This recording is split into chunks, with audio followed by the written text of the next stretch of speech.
Jill, you're here. How are you? I'm good. How are you? I am good. Can't complain. Good. You look great. Is the audio okay? Audio, I can hear you. Can you hear me? Perfect. Clear as a bell. I hope that our viewers can too. Um, I was I was just telling them that I I just recently was looking through our AGM live evolution, and the very first episode that we did was me like trying to figure out how do I do this, and like friends logged on. I was like, could somebody please type in sold 103 so I can see how this works? And I watched a few others and watched it grow from sort of a fumble to a pretty smooth experience, and how tonight is our very first night. I am so honored to have you as our guest on our very first time for the whole foreseeable future. We've got the next 6 weeks booked out, and then we're working on more. But it's our first time having a guest, and so we're learning again. We're starting the new chapter at the beginning, and thank you for being here with us. And we have confirmation that the audio is good, and We're good. Great. Well, Great. thank you for having me. And I'll have to admit, this is my first Facebook. So you can teach me how to do it. Then I'll be a pro. Yes, you will. It's so easy, really. It's so fun. And um I will say, I don't know, Jill, what you can see on your side. We're all learning tonight. I cannot see the comments that are coming in. Jason sees them, and he may look for little segues while you and I are talking to kind of chime in and tell us things. I assume you can't see them either. Watch either. Okay. So for anyone who has joined just in the last couple minutes, I think it's important you know that he can see people are coming in and out of the room, but he cannot see who is here unless you come out and say so. So if you haven't already said hi to us through that comment bar, just take a second and say hi so we know that you're here. And don't be shy to chime in, ask questions. Like that's what this is for.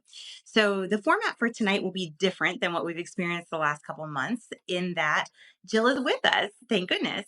And so our intention is just to have a nice conversation. It'll be really casual, very conversational, so that she can really illuminate the goodness of known supply for all of us. And after we've been through a bit of a Q&A, then we will go into the live selling portion of the show. So I have some items here with me that are ready to go right now. And I will be happy to show those things. I have a tape measure if you need measurements. Any questions you have, just chime in. It's way more fun if you're participating. But I don't have some of the items that haven't either shipped yet or that I have not yet ordered. They're basics that can be shipped pretty quickly with a quick turnaround.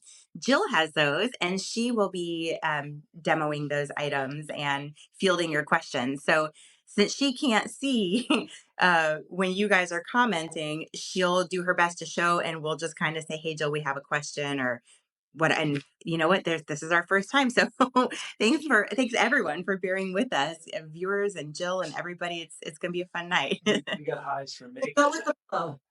Megan, Marla, Kenny, Stacy, and Steve. Yes. Oh, you guys, I'm like big time loving everybody that has chimed in. Oh yeah, did you do that? Did you see that, Jill? Did it make hearts? Thank you guys for chiming in. Thank you for being here. Thank you for giving us your attention. Don't be shy, chime in, and it's just, let's do this. Let's do the thing. I've talked enough. Jill, I'm so grateful that you are here, and I'd love to just kind of know, can you tell us like, how you got started with Known Supply in the first place? Yes. I'm going on. Gosh, next month will be 9 years that I've been with them. I've been in this industry for a very long time, and I'm not going to say how many years it dates me. It's been a long time, and I've worked for a lot of great big fashion companies in the past, and have done huge brands for most of my career. And I was at a point in my career that I wanted to do more. I wanted to take my experience and just do better, and find something where I can take everything I've learned over the past 20 plus years and put it to good. And I happened to find these guys. I was starting to do a little bit of search, and I found these guys under the name Crochet Kids on LinkedIn. And they were asking for a director of sales to run their wholesale division. So I started, Googling them up and got onto their website and found some incredible video footage of how they started. And at that time, they started in 2007. A little bit of history. Um, they basically started by working with 8 organizations all over the world with developing countries. They were basically it started as a nonprofit, and they ran for a nonprofit for the first 10 years. But going back a little bit, it was started by 3 young guys that were based up in the Pacific Northwest, Spokane, Washington area. They were school at the time, and they had an older brother that actually came home on Christmas break, and anything the older brother um, could do was at that time. I mean, these guys were, I think, 18 seniors in high school, and their older brother came home, and he was at a school down Southern California, and he had said, "Well, surfing a lot, and we learned how to crochet in the dorm."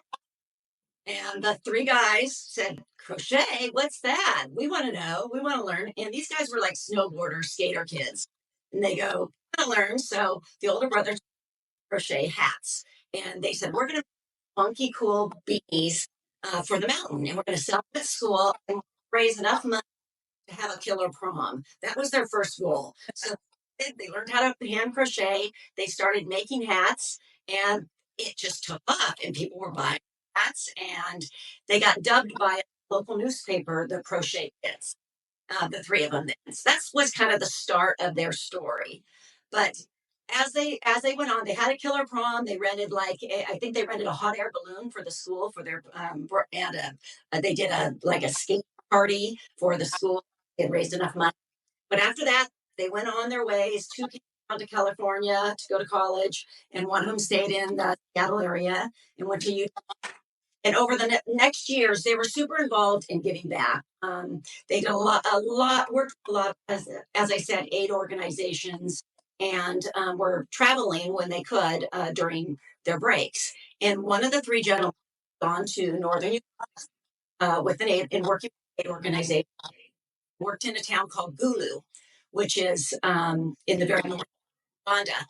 And during the work with the kids in the orphanages, but during when they were in school, he would go and visit moms that were in the IDP camp still, and he would talk to them about what do they want, what do they aspire. And at that time, we were a ton of aid. The U.S. countries were like, giving a lot of aid there. But what he heard over and over is, we want long-term sustainability. We want something to last. We want jobs. We want to get our children out of the orphanages and the school and provide for them and clean water, everything. So kind of fast forwarding, he came home. They all met over. They were seniors in college, and they met over winter break. And he told his story of what he found in northern Uganda. And they all said, "What can we do to help? What can we do?" And they go, "Well, we know how to grow cats." So basically, they started a nonprofit their senior year of college, and they got 10 friends to join them. They graduated, and they took bags of like army bags of yarn over with 10 friends to Uganda, and they hooked organization gave them, they said, "We want to start. We're going to teach them how to crochet, and we're going to sell their hats back in the States." So anyway, so long story short, so that's how they started, and they got some great retail partners up front, and they were just doing accessories, making lots of hats, scarves, little headbands, a little bit of everything.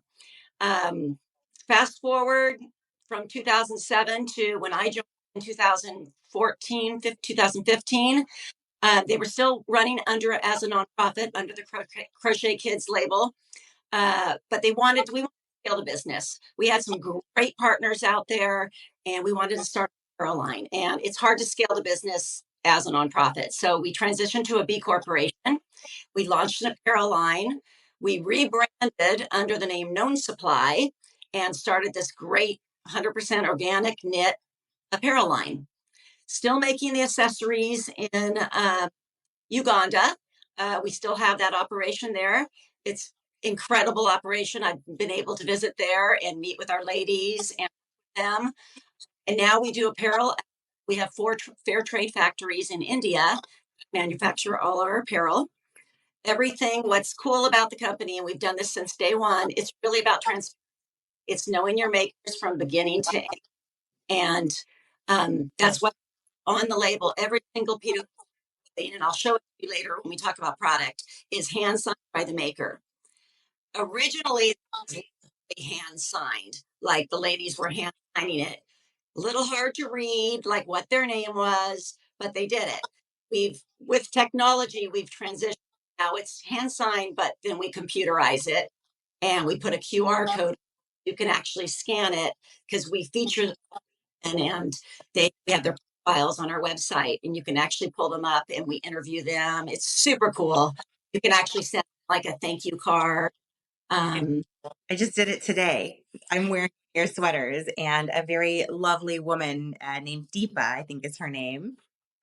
Uh, yeah, Deepa Singh made this. And so I scanned the QR code, learned that she likes to sing, and sent her a thank you because I am absolutely passionately in love with this sweater. well, what's cool is we actually deliver those thank yous to these women. Back in the day when I first started, when I went to Uganda, we would literally ceremonies and we would present them to the women, invite them up on stage. They would go through like situation. There was a lot more to the program back like in Uganda because it's just a different world.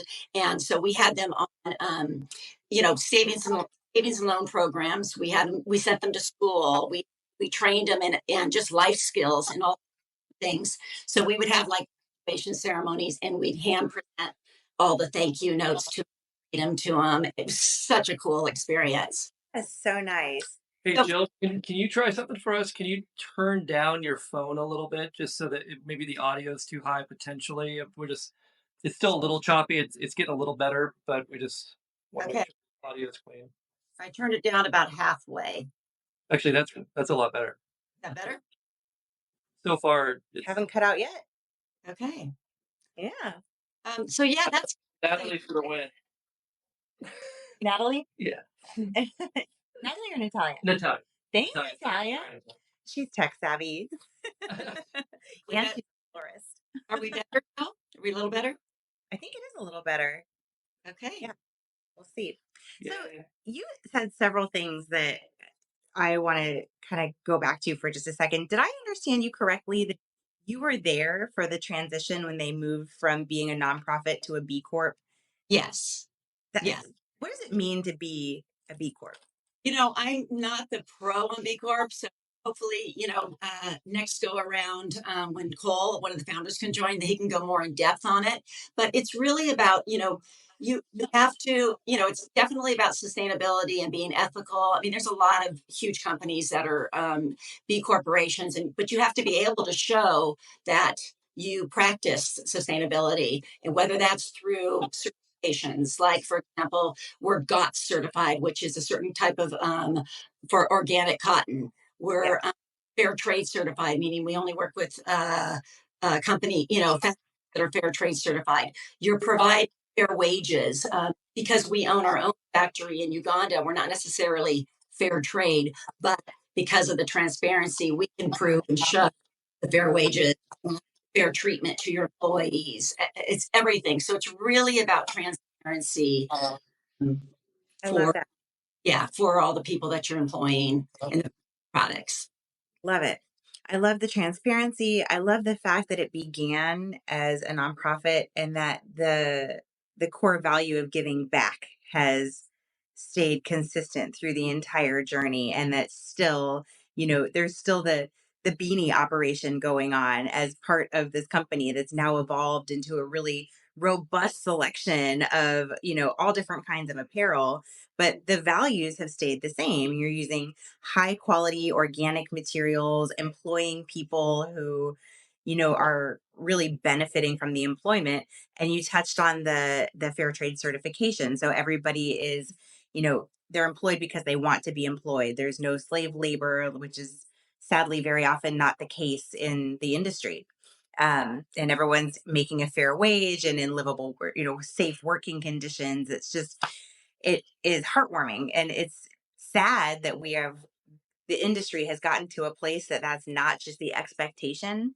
It's sad that that stands out, but you know And to see it firsthand. And I also got to last year, got to visit our factories in India. So I'd never done that before, and completely different type of, I mean, these are huge factories, but incredible. So we basically really got a transparency. We started by visiting the organic cotton farms. So we literally flew in and drove 5 hours out to these organic cotton farms and met with the villagers that are actually pulling the cotton to make our products. And then we went to the mills to see how the cotton is cleaned and how it's just the seed, it's deseeded. I don't know all the terminology, but from there to our factories, and we met our makers. We saw the product being like sewn on the sewing machines and walked through. They were pristine. The cleanliness of these factories. We had lunch with the workers, and it was just like, it's heartwarming to me. Like, just because I've been in the industry and I've seen a lot of, unfortunately, complete opposite sides of the business. So to see this, and it is like you, it's heart, and I'm proud to be part of Known Supply. Good. Yeah, I'm proud to carry Known Supply. I'm delighted to have you on, and this is, I think, our eighth or ninth episode. Ninth episode. So 8 times previously, I have gone on and sung the praises of the various companies that we are working with, and Known Supply has come up in the conversation more than once.